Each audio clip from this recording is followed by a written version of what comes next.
messieurs, bienvenue à votre rendez-vous citoyen, République en question, l'espace où nous interrogeons l'actualité, les décisions de nos dirigeants et leurs conséquences sur la vie de tout un chacun. Au sommaire aujourd'hui, des sujets brûlants. D'abord, Kinshasa, la capitale de la République démocratique du Congo, sous les chocs, les bulldozers avancent, les maisons tombent, les autorités parlent des luttes contre les constructions anarchiques, mais pour les milieux des familles, c'est la douleur de voir s'effondrer en quelques minutes le travail de toute une vie. Qui a raison, qui a tort?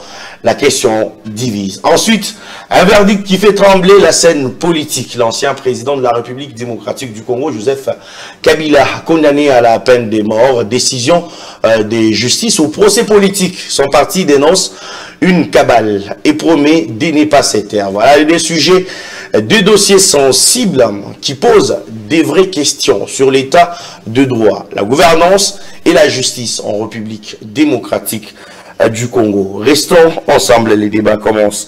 Et pour en parler, je reçois sur ce plateau Monsieur Christian Moleka. Bonjour et bienvenue. Bonjour, merci pour l'invitation. Fiston Oleko, journaliste à Géopolis. Oui, évidemment. Et il est parmi les médias qui accompagnent également les ministres Léon Moulumba. De temps en temps, je couvre les événements des ministres du gouvernement provincial. Voilà. Alors, deux grands sujets, on parle des constructions anarchiques et après on va parler également de la condamnation de l'ancien président Joseph Kabila Kabange. Monsieur Christian, Joseph Kabila Kabange condamné et après? Question pertinente. Et après, probablement, puisque la justice a parlé d'arrestation immédiate, très probablement il y aura un mandat d'arrêt qui sera lancé.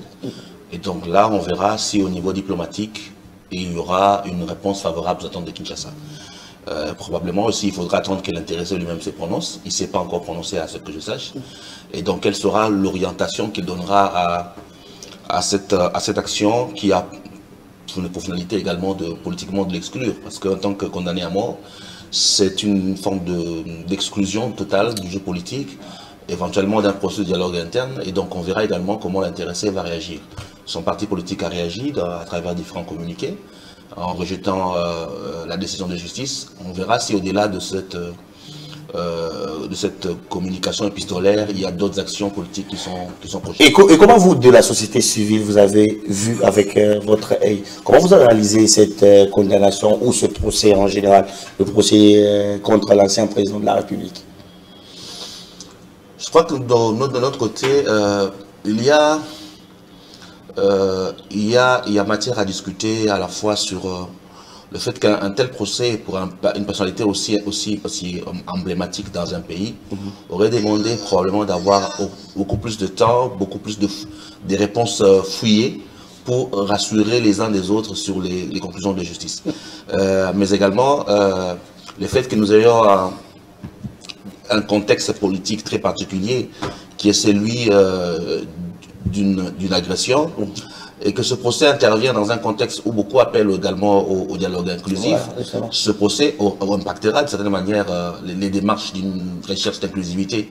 Et donc, comme société civile, nous inquiétons du fait que ce procès, au-delà des questions juridiques qu'elle présente, a de l'incidence politique, à savoir une réduction de la marge d'inclusivité d'un processus de dialogue, éventuellement une possibilité de radicalisation de certains et donc d'intrication avec le sécuritaire.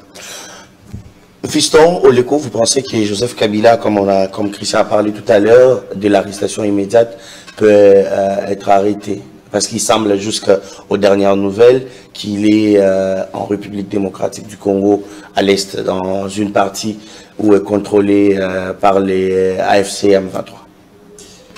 Oui, vous savez, c'est une question très importante, une question juridique, judiciaire. Je pense que à ce stade, les mécanismes diplomatiques doivent aussi être mis en jeu. Parce que jusque-là, déjà, là où se situe Kabila, personne ne sait exactement où il se trouve. Donc s'il est évidemment dans un coin où on sait bien qu'aujourd'hui l'autorité est entre les mains des rebelles, je pense qu'aujourd'hui ça sera difficile, il faut le dire clairement, qu'on puisse mettre la main sur Joseph Kabila. Joseph Kabila n'est pas n'importe qui, c'est quelqu'un qui a dirigé ce pays pendant 18 ans. Si la justice congolaise estime arriver jusqu'à ce point de condamner un président de la République, il faut noter que beaucoup des sujets qui faisaient des bruits ici ont été balayés par la haute cour militaire, notamment la question des nationalités, la question de saisir ses biens, tout ça ont été balayés. Donc moi j'estime que la justice, s'il est arrivé jusqu'à ce point, c'est qu'il y a quand même des éléments qui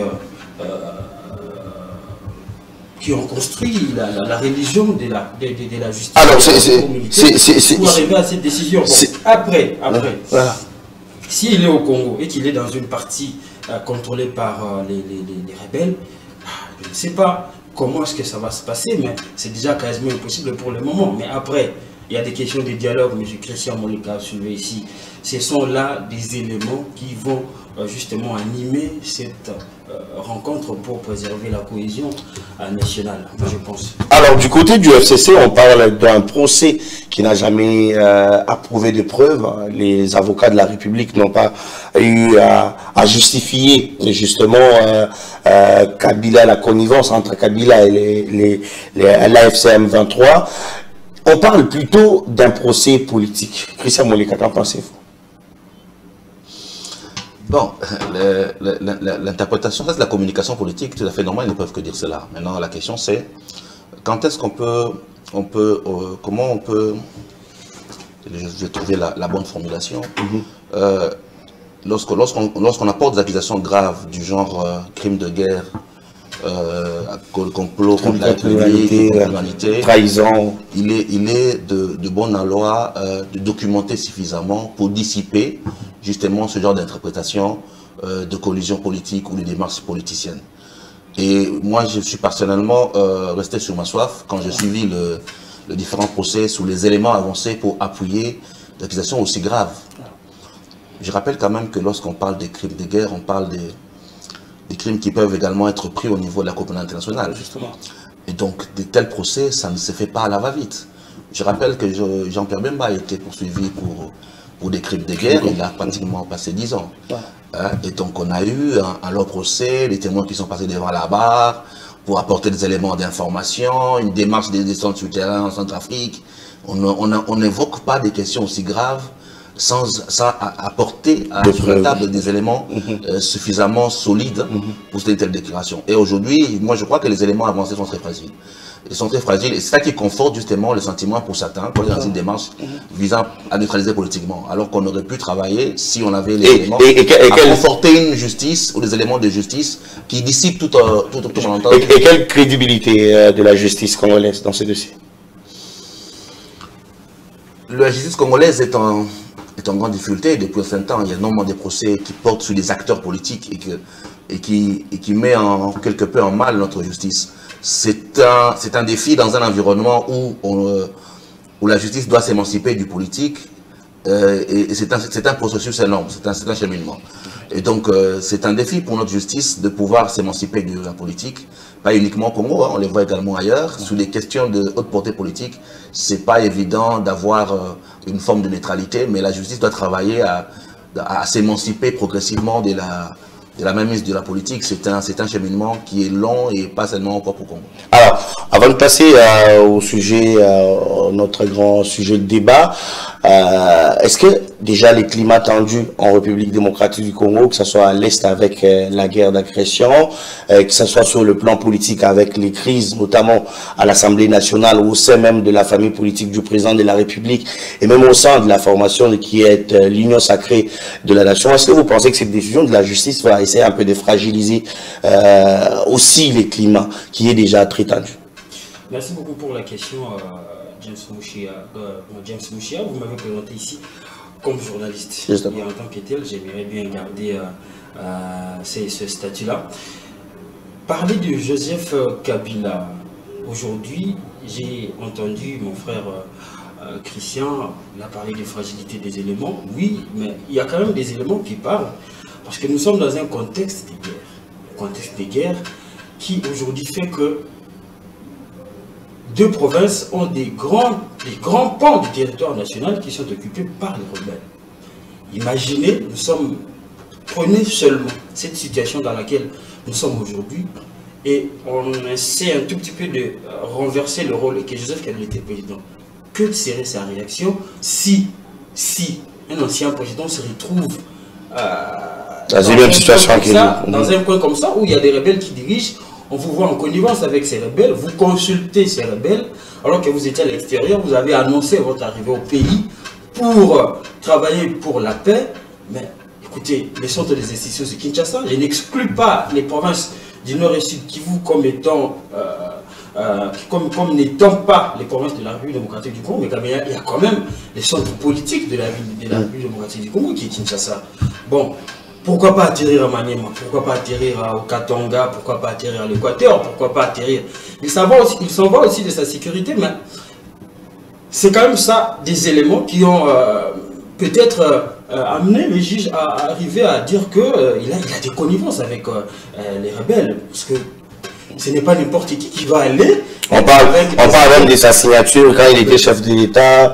Là, quand on fait allusion à la nationalité congolaise, on dit qu'il n'est pas congolais, donc les avocats ont avancé. Justement, c'est ça le problème. Je l'ai dit ici, la question de la nationalité a été balayée par la justice. Le problème, surtout, c'est qui a réveillé justement l'attention de la justice, c'est qui a réveillé cette question de pouvoir amener ou de faire traîner Joseph Kabila en justice. Il faut rappeler aussi que c'était un procès qui s'est tenu à son absence, de bout en bout. Il faut dire que seulement la présence de Joseph Kabila dans la partie est du pays occupée par les M23 et l'AFC, qui sont soutenus par le Rwanda, aujourd'hui clairement établi, ça donnait déjà, ça mettait déjà la puce à l'oreille à l'État congolais, à l'appareil judiciaire pour pouvoir avoir un peu... Et les avocats ont parlé de ce sorties. Et les avocats ont parlé de ce sorties médiatiques. Le blocage vient du fait que la défense n'a pas été là. Vous allez vous rappeler, le ministre, l'ex-ministre de la Justice, Constant Moutamba, avait lancé cette décision d'initier des poursuites contre Joseph Kabila. C'était au mois de mai, justement, mois de juin ou mai comme ça. Et depuis tout ce temps, la défense savait qu'il y avait un procès contre elle, mais a décidé de ne pas se poser. Alors, c'est ça le blocage. Voilà. S'ils étaient là, si la défense était là, je ne crois pas qu'on assisterait à un procès à la voiture. Alors, c'est ça, James. Donc, il faut que nous élisions certains équivoques. C'est nécessaire pour ceux qui nous suivent à la maison. Que M. Kabila descende à Goma, moi je le considère comme une faute politique. Venant d'un acteur majeur qui a dirigé la République, qui a été président pendant longtemps, qui a combattu la rébellion, c'est une erreur à la fois de stratégie et une faute politique. Est-ce que ça en fait un élément de délit ou de crime? Parce que pour qu'on parle de justice, il faut que nous soyons soit au niveau délictueux, soit au niveau des crimes, n'est-ce pas? Et donc si vous n'amenez pas des éléments, ce type de soutenir des délits ou des crimes, on ne peut pas faire de la justice autour de ça. Et lorsqu'on est dans un procès, et que la partie civile soit ou non, la partie qui vient à charge, c'est cette partie-là qui amène les éléments de charge. Vous ne pas demander à une partie qui vient se défendre d'apporter les éléments de charge. Et donc, que la République soit allée en charge, c'était à la République d'apporter les éléments de preuve à charge de son accusation. Et moi, je dis que ces éléments présentés ont été suffisamment fragiles. Suffisamment fragile pour appuyer une telle condamnation. Après, le débat reste ouvert, vous pouvez avoir un point de vue contraire. Même le procès peut rebondir. Une décision de la justice précipitée. Précipité, c'est peut-être pas le mot. En fait, quelle a été l'opportunité de tout ça? C'est son passage à Goma. Donc, son passage à Goma a été l'opportunité d'énoncer une telle démarche. Ouais. Et donc, politiquement, c'est opportune, même si les conséquences peuvent être bien plus, je dirais, bien plus complexes qu'on le souhaite, mais les conséquences politiques ou les faits politiques étaient opportunes pour ceux qui voulaient mettre en place la démarche.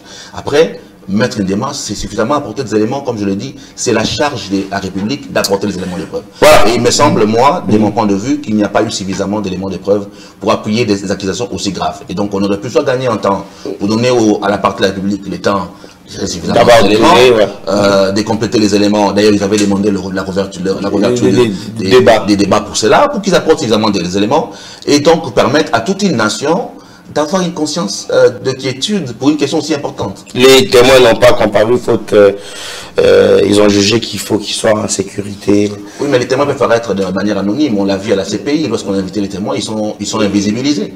Pas besoin de les voir.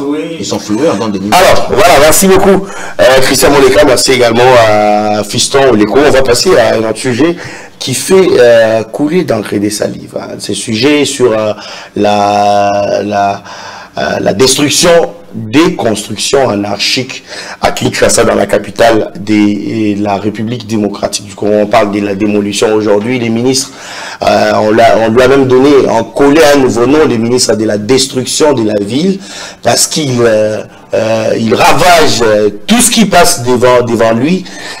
Il suffit seulement qu'il constate que vous avez fait des bavures en construisant, ou vous avez fait des erreurs, et que lui, il passe, et c'est des bennes, des camions qui passent pour balayer votre maison. Alors, la question très très pertinente, est-ce que qui doit assumer? La société doit assumer de manière collective. L'État en premier. Moi, je ne dirais pas que c'est un ministre destructeur. Je crois que le mot, il est trop fort. Kinshasa s'est développé dans l'anarchie. Nous avons depuis très longtemps perdu le contrôle de l'aménagement. Que ce soit l'aménagement urbain, que ce soit la politique de logement. Les gens ont construit, là il ne fallait pas construire, les non-édifiés dit. Il n'y a qu'à voir les cours d'eau. Les littorales ne sont pas respectés, les gens sont jusque là, au bord des rivières, sous les câbles électriques, les gens ont construit. Donc on a perdu la capacité à canaliser et à organiser l'aménagement. Donc nous sommes dans une ville sauvage. Maintenant que le pouvoir public décide de remettre de l'ordre, forcément, il y aura des gens qui vont pleurer. Ça, il faudrait s'assurer que d'ailleurs, dans tous les secteurs, le jour où on dira que nous voulons retourner dans l'ordre normal des choses, beaucoup de gens vont pleurer parce qu'on a vécu longtemps dans l'anarchie et que le retour à l'ordre ne se fera pas sans douleur. Voilà. Maintenant, oui, on peut discuter sur la méthode et la pédagogie. Dès l'instant où on dit, nous avons longtemps vécu dans l'anarchie et que c'est bon, on veut revenir à l'ordre, il faut construire une pédagogie qui à la fois prépare la communauté sur ce retour à l'ordre nécessaire pour tout le monde, sur le prix à payer en termes de douleur pour certains, pour le retour de l'intérêt collectif, mais également sur les échéances. Comment le projet est né? Le projet est né après les pluies. Justement, après les inondations qu'on a eues notamment à Limité Salongo, le gouverneur est descendu, ils ont vu que les gens avaient construit pratiquement jusqu'au bord des rivières et qu'il fallait prendre des mesures courageuses, justement, mais qui permettent de régler les problèmes d'assainissement et notamment des canalisations dans la ville. Ces mesures courageuses se préparent par une communication. Et là, peut-être le ministre ne fait pas assez, c'est de communiquer en amont. C'est de communiquer en amont sur les mesures courageuses qu'on va prendre, sur les conséquences pour certains, mais sur l'intérêt collectif des mesures à prendre. Après, si on est dans une logique où on détruit pour construire, notamment prenez le cas du chemin de fer, on veut relancer les trains de Massina qui ne roulent plus, et que les gens ont construit en ne respectant pas les distances nécessaires pour le train. Eh bien, c'est un projet vraiment à moyen terme. On va détruire pour que le train reprenne à moyen terme. Si c'est un projet routier, parce qu'on veut faire la route 3 Vallées à ma campagne et que ça va demander pour les travaux à court terme de casser des maisons, c'est un projet à court terme, ça va demander à court terme. Mais si on casse parce qu'on casse, sans qu'il y ait un projet à court terme qui accompagne, c'est là que ça va poser des problèmes. Donc il faudrait qu'il y ait une planification pour dire là nous avons des travaux à court moyen terme, donc ici préparez-vous dans 6 mois. On viendra vous déguerpir, donc vous avez les temps matériels pour vous préparer. Là, nous finissons les travaux et nous venons ici. Ici, vous avez 6 mois. Cette pédagogie-là, même si elle sera douloureuse, mais elle sera mieux acceptée et mieux comprise parce qu'on aura donné aux gens suffisamment de temps. Je crois que c'est un problème de méthode, même si sur le fond, nous devons être tous d'accord sur le fait que si nous voulons retourner dans l'ordre, il y aura un prix à payer et certains prix seront douloureux. Voilà, la même question. Peut-être vous avez dit tout à l'heure que vous avez couvert quelques activités. Quelles sont les coulisses? Comment ça se passe ces opérations? On prévient ou on descend un bon matin, on démolit? Comment ça se passe? Merci beaucoup James pour la question. Et je pense que ça sera l'occasion pour l'opinion de comprendre comment ça fonctionne. Je crois que M. Christian a essayé un tout petit peu de poser les cadres et il a tout expliqué, surtout sur la genèse de l'affaire. Tout part de ces pluies du 4 et 5 avril qui a ravagé des maisons, fait perdre des vies. Il y a même ceux-là qui jusqu'à maintenant n'ont pas encore retourné dans leur domicile. Justement. C'est justement ça, l'urbanisation sauvage que nous avons dans la ville de Kinshasa. On construit partout. Et puis avec cet exode rural, la question démographique se pose avec acuité. Et les gens ont construit comme bon leur semblait.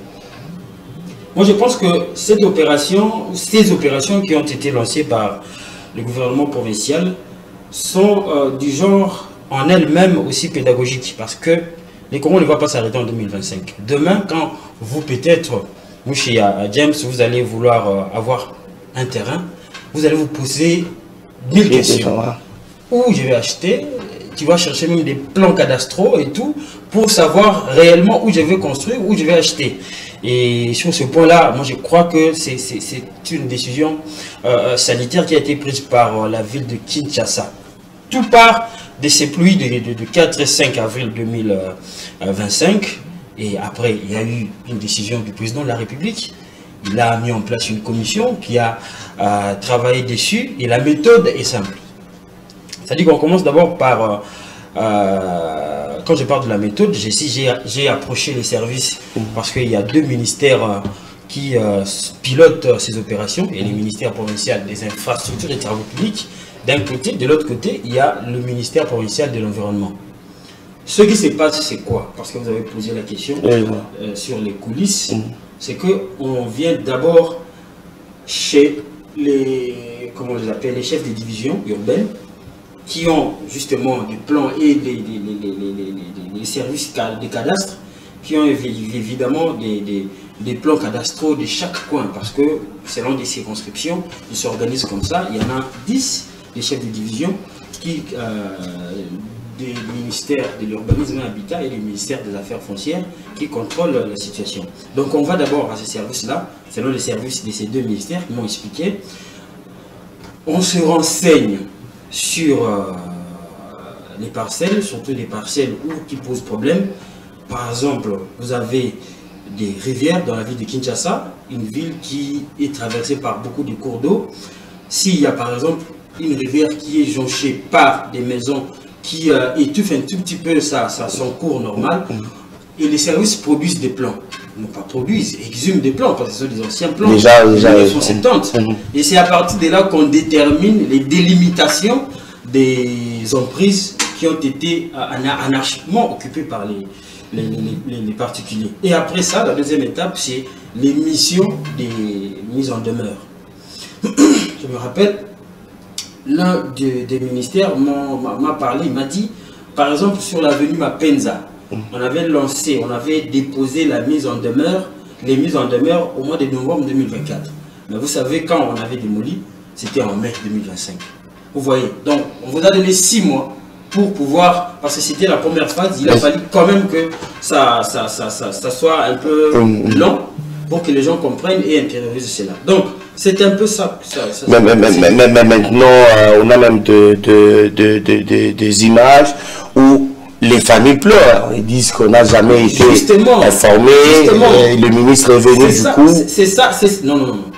Je ne pense pas. Je ne pense pas, à mon humble avis, qu'il y a des situations comme ça. Un ministre va débarquer sur terrain et commencer à démolir sans pour autant. Alors est-ce que vous pensez, est-ce que la question à Christian Moleka, vous ne pensez pas que c'est d'abord... Moi, je pense qu'il y aura toujours des plaintes. Même aujourd'hui, si on veut assainir même la classe politique congolaise, assainir la gouvernance, il y aura des politiciens qui vont pleurer parce qu'il y aura des arrestations, il y aura des abus, il y aura des gens qui vont dire qu'il y a des abus, alors que c'est justement remettre de l'ordre. La question qu'il faut peut-être se poser, qui octroie ces permis-là de construction? J'en viens, avant d'aller sur votre question, mais je crois qu'il y a un problème de communication. Il y a des vidéos qui sortent, le ministre dit lobby trop bien communiquer. Voilà. Des vidéos comme ça se fait. Et donc, un tel type de communication, vous dites lobby trop bien communiquer. Je ne pense pas que ça conforte cette démarche que vous présentez. Voilà. Et donc, le ministre doit améliorer comment il communique. Et sa façon de communiquer à la fois sur le terrain, mais également, c'est vrai que l'État est un appareil froid. Mais l'État a des obligations. Le droit au logement est un droit constitutionnel. c'est l'État qui a l'obligation de loger les citoyens. Et l'État a échoué dans cette mission-là. Donc l'État, c'est le papa qui n'a pas pu te loger et qui te voit construire quelque chose d'anarchique et qui vient détruire sans sensibilité. Alors qu'il n'a pas fait ce dont il devait faire. Donc il y a une manière, même comme toute personne porteur d'autorité politique, vous descendez sur le terrain, de poser les actes et de vous exprimer quand vous êtes vous-même une partie du problème. Or, le sentiment qu'on a dans la manière de communiquer, on ne sent pas la part de l'État dans la responsabilité. Justement. On sent l'État intransigeant qui vient faire respecter la loi alors qu'il n'a pas lui-même répondu à ses obligations. Donc là, c'est la communication qu'il faut vraiment améliorer. Quelles sont ces obligations? Loger les gens. Bien évidemment. Bien évidemment. Maintenant sur le fond, mais qui vend les documents parcellaires? Qui attribue? C'est le même État. La sanction, si elle doit être également collective. Ça veut dire qu'il y a des personnes investies du pouvoir public qui ont vendu du terrain, qui ont accordé des documents, des titres à des personnalités, qui n'ont jamais été condamnés. Donc avoir un procès d'agents publics ou des personnes investies de l'autorité de l'État qui ont vendu ces terrains, c'est également justice. Et qu'on ne peut pas uniquement responsabiliser les citoyens. Donc c'est ça aussi apporter de la justice sociale. C'est, oui, les citoyens, ils sont co-responsables et à côté, il y a des agents de l'État ou des personnes investies du pouvoir public qui sont également co-responsables, qui sont frappés. Mais si on ne frappe qu'une catégorie, on ne met pas de la justice sociale. Voilà. Je rappelle également que le gouverneur, également, lorsqu'il a lancé son premier communiqué après la pluie, le premier communiqué portait sur la baie d'Engaliema.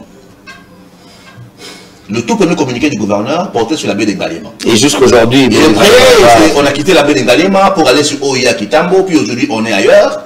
Et là encore, ça conforte le sentiment, l'évidence soutenue par exemple pour la résidence du VPM du budget, le sentiment d'une double vitesse entre les plus vulnérables et les plus nantis. Donc ça également, il faut éviter de tomber dans le piège d'une double vitesse qui va totalement fausser la volonté de remettre de l'ordre. Si on veut appliquer la loi est impersonnelle, elle devait s'appliquer avec rigueur pour tout le monde. Après, l'État a sa part de responsabilité. Donc au-delà des citoyens, ce serait utile que nous ayons demain un procès, que la ville poursuive par exemple des personnes ayant octroyé des documents alors qu'ils sont porteurs de la puissance publique. Et que c'est là aussi la part de la justice. Et même cette dimension, vous avez totalement raison. Moi je crois, la question peut-être qu'il faut encore poser, après démolition, est-ce que vous pensez qu'il y a une politique établie pour le suivi, justement après, parce que ce n'est pas la première démolition dans la ville de Kinshasa. Rappelez-vous, avec l'autorité, il y a Colombo là-bas, les emprises des routes. Ngobila l'a fait, mais aujourd'hui c'est autre chose. Est-ce que vous pensez qu'il y a eu une politique des suivis après ces démolitions? Bon, moi j'ai pu comprendre que beaucoup de démolitions étaient soit liées à des travaux de route, et donc d'aménagement urbain, des voies de circulation, soit de récupération d'emprises qui auraient pu servir des parkings. Par exemple, la Victoire, on a vu comment on a cassé, et ça permet également aujourd'hui aux véhicules d'occuper les parkings et donc de libérer les voies. Ça s'inscrit dans une logique de réorganisation de la circulation de la ville à court moyen terme, ce n'est pas mauvais. Encore faut-il communiquer. Par exemple, on a vu à Trois-Vallées que les travaux ont permis à ce que la voie puisse s'accélérer. Mais là où également ça inquiète un peu, c'est qu'on a le sentiment de toucher à tout et partout à la fois. Et que d'autres projets de route qui ne sont pas concernés par la casse stagnent. Je peux citer par exemple l'avenue Matankoum à Petro-Congo. Ce projet stagne, alors qu'on a commencé les travaux, on ne sait pas où est-ce que ça continue. Vous prenez Moulard à Bandal, sur 24, le projet stagne. Là, il n'y a pas des travaux ou des maisons qui bloquent. Vous prenez Flambeau, depuis la prison jusqu'à Saint-Éloi, le projet stagne. Donc, donner également de l'impulsion dans des projets routiers intégrateurs. Flambeau, Saint-Éloi, prison, c'est bon. Non, par là, les voitures ne passent pas encore. Les travaux sont en train d'avancer. J'entends ça tous les jours. Moi, j'ai vu Beaumarchais et je viens en ville tous les jours. Nous passons derrière la prison. Pas derrière, nous passons devant. Guest house, nous passons derrière la prison pour tourner et sortir. Empruntant aujourd'hui, vous allez voir. On regarde. Il y a énormément de projets qui stagnent. Ce qu'il dit, c'est pas faux. Mais sur ce point-là, des projets qui stagnent, qui demandent célérité et qui vont conforter également la démarche. Fondamentalement, comme je le dis, la démarche, elle n'est pas mauvaise. Si on veut retourner dans l'ordre, il y aura un prix à payer, ça sera douloureux. Mais il faut une communication, il faut une pédagogie, il faut renforcer également le sentiment de justice sociale en frappant toutes les correspondants. Et parce que vous avez approché ces partis, les ministres, les deux ministres qui travaillent sur le dossier, est-ce qu'il y a un projet d'accompagnement des familles pour peut-être un relogement? Non, les mots sont clairs. Quand on parle de la démolition, on démolit une construction qui est anarchique. C'est lui qui construit mal, construit 2 fois. Vous voyez. Donc, ici, nous sommes dans cette logique-là. Nous sommes en train de réorganiser. Et l'État congolais est en train de réorganiser l'espace physique sur lesquels les Congolais vivent. Ici, je vais prendre quelques exemples. Par exemple, là. Quand ça déborde, ça rentre dans des domiciles des gens. Donc, il faut libérer aussi les rivières, les lits des rivières, parce qu'il y a des lits mineurs et des lits majeurs. Donc, ce sont des raisons-là qui ont conduit à ce qu'on arrive à cette initiative, ou à ces initiatives que vous voyez aujourd'hui. C'est une décision d'abord du président de la République. C'est une décision qui a été coulée sous forme de loi. Il y a des lois, par exemple une loi de 1993 qui définit les emprises de l'État. Dans cette loi-là, si vous lisez l'article 3, je vais vous envoyer d'ailleurs en PDF, il est écrit que attendez, j'avais pris cette loi-là, j'avais noté ça. Allez-y.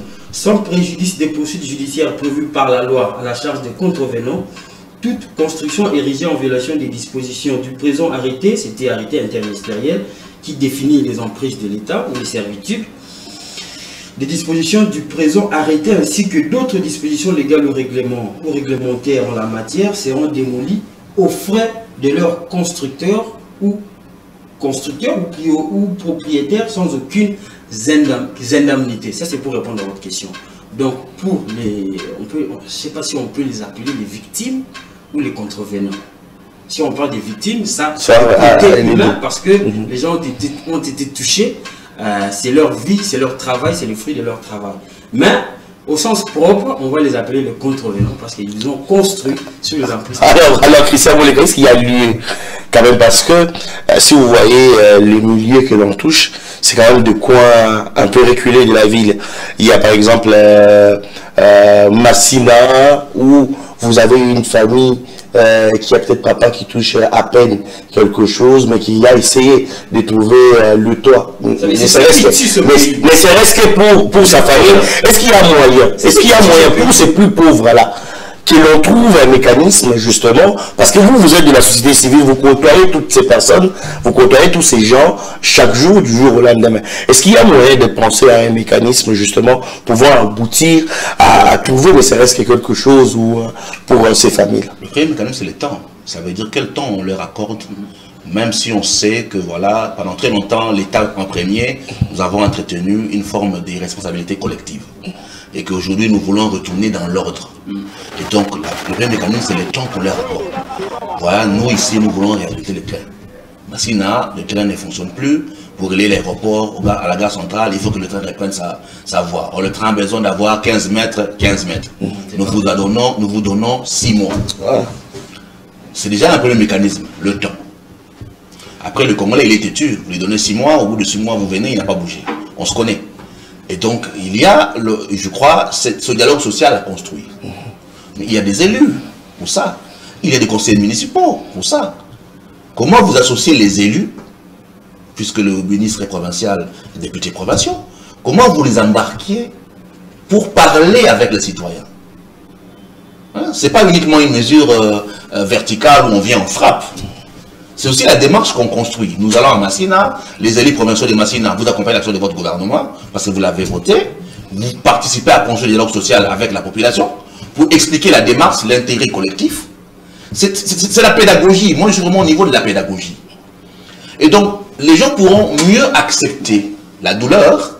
C'est comme quand on donne une piqûre. Donc, il y a une manière, façon de le faire. C'est comme quand on donne une piqûre à un patient. On sait que la piqûre, ça fait mal. Mais l'infirmière vous explique pourquoi il vous pique. Il y a une pédagogie. Le problème chez nous, c'est qu'on ne construit pas la pédagogie. On garde l'approche presque restrictive où on vient, on frappe, on chasse les gens. Ouais, cette logique-là de venir, on frappe, on chasse les gens, nous l'avons gardée et malheureusement, ça crée la frustration. Parce que si vous regardez la pédagogie, justement, ça permet de vider les frustrations.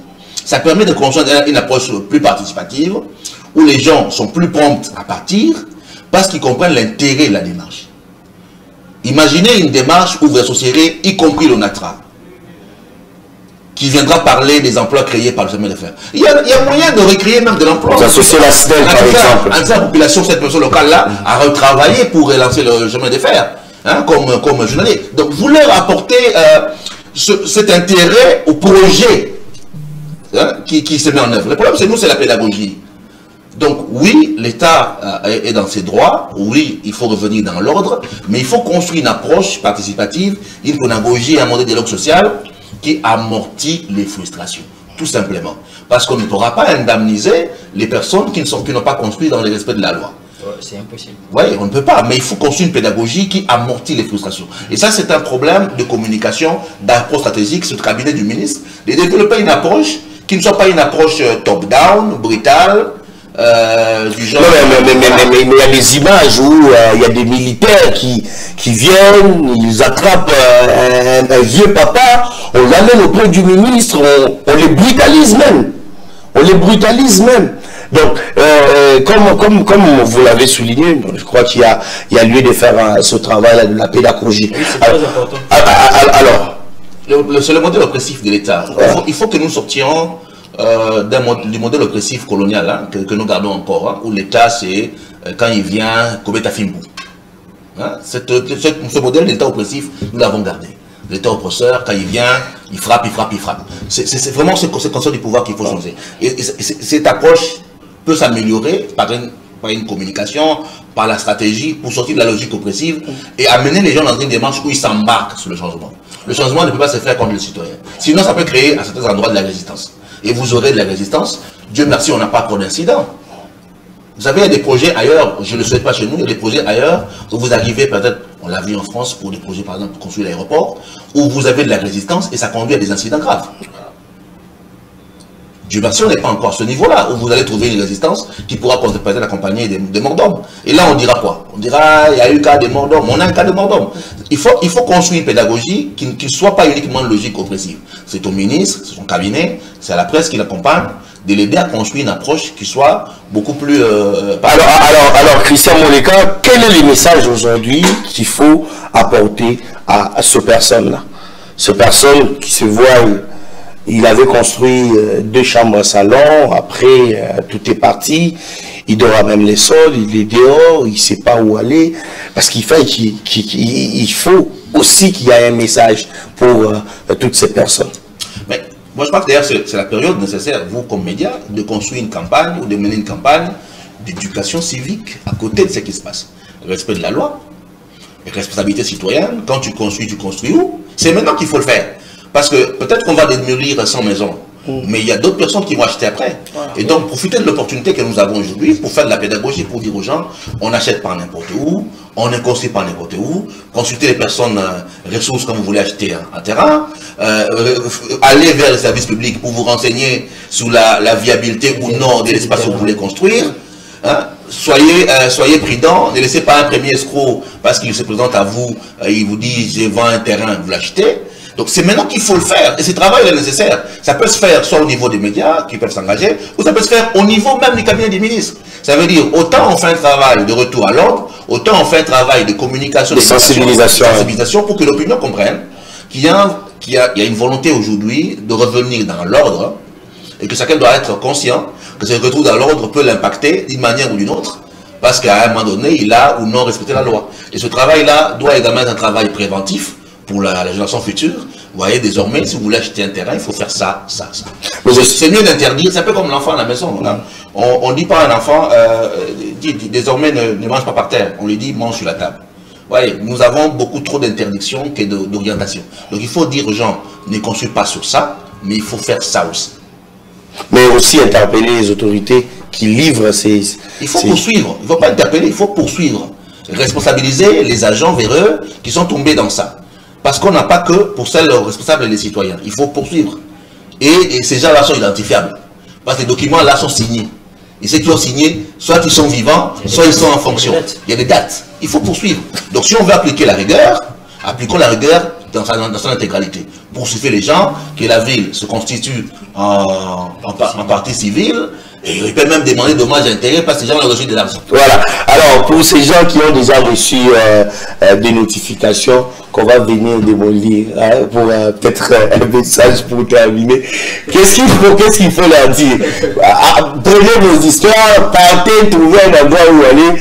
Quel est le message qu'il faut, donner à ces gens? Le message est clair. Ici, M. Christian a insisté sur la communication et la méthodologie. Je crois qu'aujourd'hui, la communication autour de cette question, aujourd'hui, il faut dire que tout le monde est conscient qu'il y a quand même des opérations de démolition qui sont en train d'être menées. Mais il faut aller dans un processus plus long et plus instructif. Ça, c'est aux autorités de prendre cette décision. Mais je pense que l'État, c'est l'État. L'État, c'est aussi ça, c'est aussi frapper. L'État, c'est les droits, l'État, c'est la raison. L'État, c'est la raison. Avec l'État, ça ne marche pas avec le cœur. Moi, j'ai compatis avec ceux-là qui sont dans cette situation.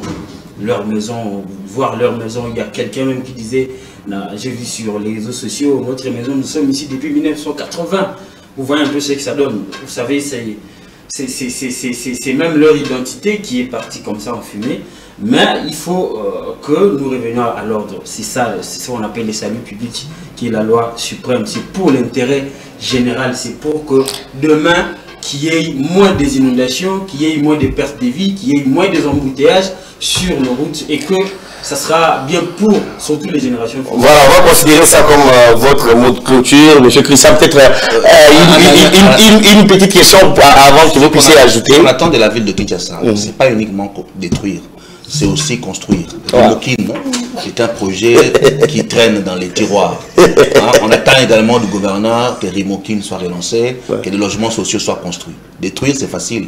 Construire, c'est plus difficile. Voilà, peut-être la petite question, c'était celle de savoir, est-ce qu'avec ces démolitions, on peut dire que c'est le début d'une nouvelle ère à Kinshasa, dans le cadre de l'environnement, de respect de l'environnement? Bon, on voit quand même que le gouverneur a une volonté de réhabiliter des routes. Je crois qu'il a moins d'une année, où il va choisir une année, il y a une volonté de réhabiliter des routes. Peut-être le conseil que je lui donnerais, c'est qu'on a vu avec l'expérience, à part le gouverneur Kimuta, le mandat à la tête de la ville, c'est 5 ans. Et probablement en 2028, il ne va probablement pas avoir la possibilité de se relancer. Et donc s'il veut s'inscrire dans l'histoire, peut-être qu'il sera le gouverneur le moins aimé, mais qui aura laissé des bases solides, celui qui viendra après. Donc ça peut être un choix des politiques en disant, ben, je vais poser les bases, ce sera douloureux, mais je vais poser les bases pour que dans 10 ans, dans 20 ans, les gens comprennent ce qu'on a fait aujourd'hui. Ben, s'il veut faire la politique politicienne, peut-être qu'il dira, non, il faut calmer les électeurs, parce que je serai candidat en 2028, c'est un choix de politique. Et donc j'ai comme le sentiment qu'il s'inscrit dans une logique de, on fait les choses, on ne sera pas compris, et dans la durée, dans 20 ans, dans 30 ans, les gens comprendront. Mais si vous voulez faire cela, faites-vous accompagner par les élus, les conseillers municipaux, pour que nous ayons moins de frustration. Nous sommes en train d'aller vers le retour de la pluie. Et donc tous ces gens qui sortent des maisons, certains vont se retrouver dehors. Et donc ce sont également des raisons de frustration. Et si les pluies reviennent, et que les routes, les inondations de la ville habituelles ne sont pas plus ou moins atténuées, ça va encore conforter la frustration. Donc il faut tenir compte également du fait que gouverner, c'est aussi l'art de gérer les émotions. Et les émotions, c'est aussi la colère, la frustration et la joie. Voilà, vous vouliez dire quelque chose? Justement, pour les agents publics, les agents de l'État, là qui donnent des titres. Une minute seulement. Pour prêter aux particuliers. Moi, j'ai suivi récemment ici les directeurs de cabinet. Là, je crois que le gouverneur était à l'extérieur. Son directeur de cabinet a fait une communication. Justement qu'il y aura des poursuites. Il y aura des poursuites contre tous ces agents-là. Donc, ça, c'est pour justement répondre aux questionnements de monsieur Christian. Je rappelle encore que ce qui se passe à Kinshasa, ce qui s'est passé jusque-là à Kinshasa, c'était... Quand vous allez, par exemple, on ne rentre plus dans les débats, justement, Andanou. C'est vraiment un lit de la rivière Nil. Vraiment un site non édificant. Mais les gens se sont quand même permis de s'y installer avec, bien évidemment, la bénédiction des agents de l'État. C'est ce qui est déplorable. Alors, nous sommes arrivés pratiquement à la fin. Merci à vous, Fiston, Oleko, d'être passé dans cette émission. Tous les numéros. Merci également à Christian Moleka. Je l'ai à peine appelé hier et il a accepté. En tout cas, ça va droit au cœur. Merci beaucoup. On va se retrouver très prochainement pour un autre numéro. Au revoir et à la prochaine.